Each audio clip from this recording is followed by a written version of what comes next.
Hola, ¿qué tal? ¿Cómo están? Bienvenidos a un episodio más de La Semilla del Frijol. Yo soy su anfitrión, Ricardo Pérez, el Frijol, y vamos a platicar también de cosas bastante interesantes en este programa. En la cuestión literaria, en la literatura, vamos a hablar con un invitado ficticio, un invitado muy especial. En lo personal, a mi gusto, uno de los grandes maestros de la literatura en su género, Howard Phillips Lovecraft. Es un escritor que marcó época, rompe paradigmas y podríamos decir que marca una escuela también en su estilo. En la parte musical, que vamos a fundirlo un poco con la parte de cine, hablaremos de una película que también rompe esquemas, que nos narra otra manera de ver la vida de los músicos. En el caso de esta película es la vida de Mozart. Por supuesto, estamos hablando de la multipremiada Amadeus de Milos Forman. Y por último, tenemos como invitado especial para entrevista a nuestro amigo Marco Aurelio Alvírez. Él es un compositor mexicano, destacado compositor mexicano, guitarrista, y nos va a platicar de lo que está haciendo en estos momentos. Quédese con nosotros, estamos en La Semilla del Frijol. Gracias.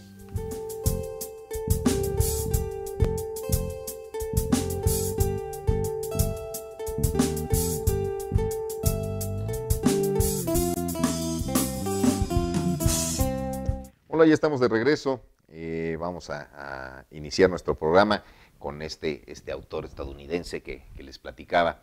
En lo personal, uno de mis favoritos, no tanto por su estilo de escritura como lo fue en sí por todo el legado que deja, la escuela que marca, y aún así va más allá, crea incluso toda una mitología.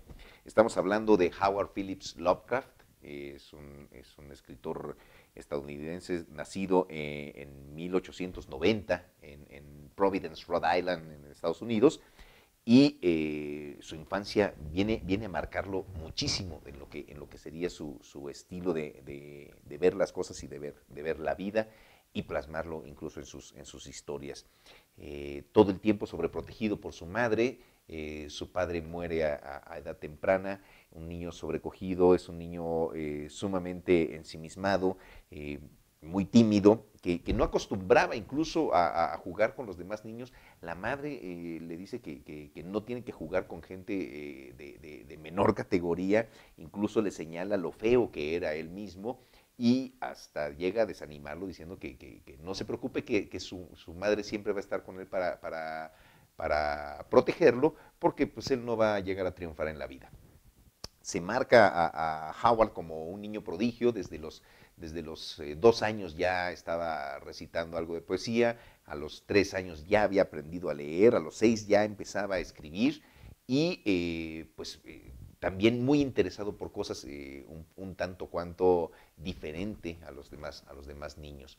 Acostumbraba a alejarse en los jardines de la escuela en donde iba, o en los jardines cercanos a su casa, porque le gustaba escuchar el canto de las hadas, según decía él. Cosas bastante alejadas de una realidad, que fueron alimentando su fantasía para lo que posteriormente iba a crear. Fue aficionándose a las historias de policías, fue creando incluso a los 13 años una agencia juvenil de policía en su natal Providence, y pues era tachado como raro finalmente. No estaba muy lejos de la realidad cuando llega a empezar a escribir este tipo de cuentos. Se ha llegado a llamar los cuentos de terror cósmico, porque se ha notado que en la obra de Lovecraft no es el terror que pues rescata a los personajes comunes del terror, como pueden ser fantasmas, vampiros, hombres lobos, muertos, en fin. No, Lovecraft va mucho más allá. Incluso llega a platicar con un lenguaje fuera de lo común, con lenguaje antiguo, que se llega a sospechar que realmente su obra la recoge de civilizaciones ancestrales, ¿no? habla del principio de los tiempos, habla de una lucha de dioses primigenios con dioses arquetípicos. Los dioses arquetípicos son aquellos dioses buenos, los dioses primigenios son los malos de la película. Esta lucha antes de todos los tiempos y antes de la creación y de los inicios del universo, ganan los dioses arquetípicos, que son dioses curvos, los dioses primigenios, que son angulares, quedan confinados a las oscuridades del universo. Finalmente, al ganar los arquetípicos, somos creados y por eso tenemos nosotros formas curvas en nuestro ser. Pero no hay que respirar tranquilos porque los dioses primigenios están en constante lucha de regresar al poder. Incluso tienen entre los humanos algunos seguidores que les rinden culto, ¿no? El principal de estos dioses es Tulhu, precisamente, de ahí deriva toda esta ideología, toda esta mitología de los mitos del Tulhu. Se habla incluso de cosas tan profundas y tan descritas en los escritos de Lovecraft que hay un libro en especial dentro de toda esta mitología que es el Necronomicon. Este es un libro obviamente ficticio que ha sido manejado con tal precisión de datos que si lo escribió el árabe loco Abdul al-Hashred, y fue un libro prohibido por mucho tiempo hasta que también fue rescatado de las oscuridades por Olaus Gormius y fue traducido al griego, de tal manera que fue satanizado, fue quemado, sobrevivieron 3 ejemplares que andaban deambulando por ahí, y rescatado por personas que rendían culto a los dioses primigenios. Fue tan precisa la descripción del libro que la gente llegaba a pedirlo a las librerías. Obviamente el libro no existía, llegaba a buscarlo en tiendas de libros viejos y pues con la sorpresa que jamás lo iban a encontrar. Incluso hubo algún avesado que se atreve a realizar en la biblioteca de la Universidad de California una ficha bibliográfica en que lo clasifica entre los libros reservados de culturas y de civilizaciones ancestrales, de civilizaciones primitivas. Y además estaría en los libros prohibidos, en los libros de no fácil acceso, bueno, perdón, de un acceso restringido a cualquier persona, ¿no?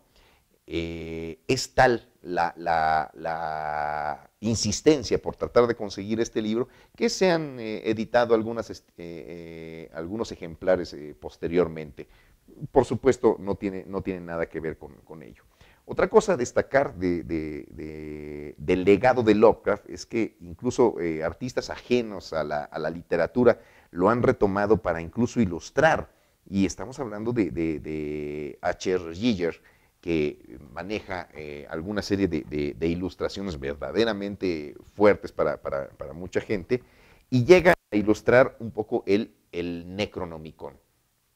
Giger, artista suizo, que ustedes deberán reconocerlo porque es el autor estético de los aliens, que quizás eso sería lo más destacado. Da por ilustrar este Necronomicon en un par de ejemplares.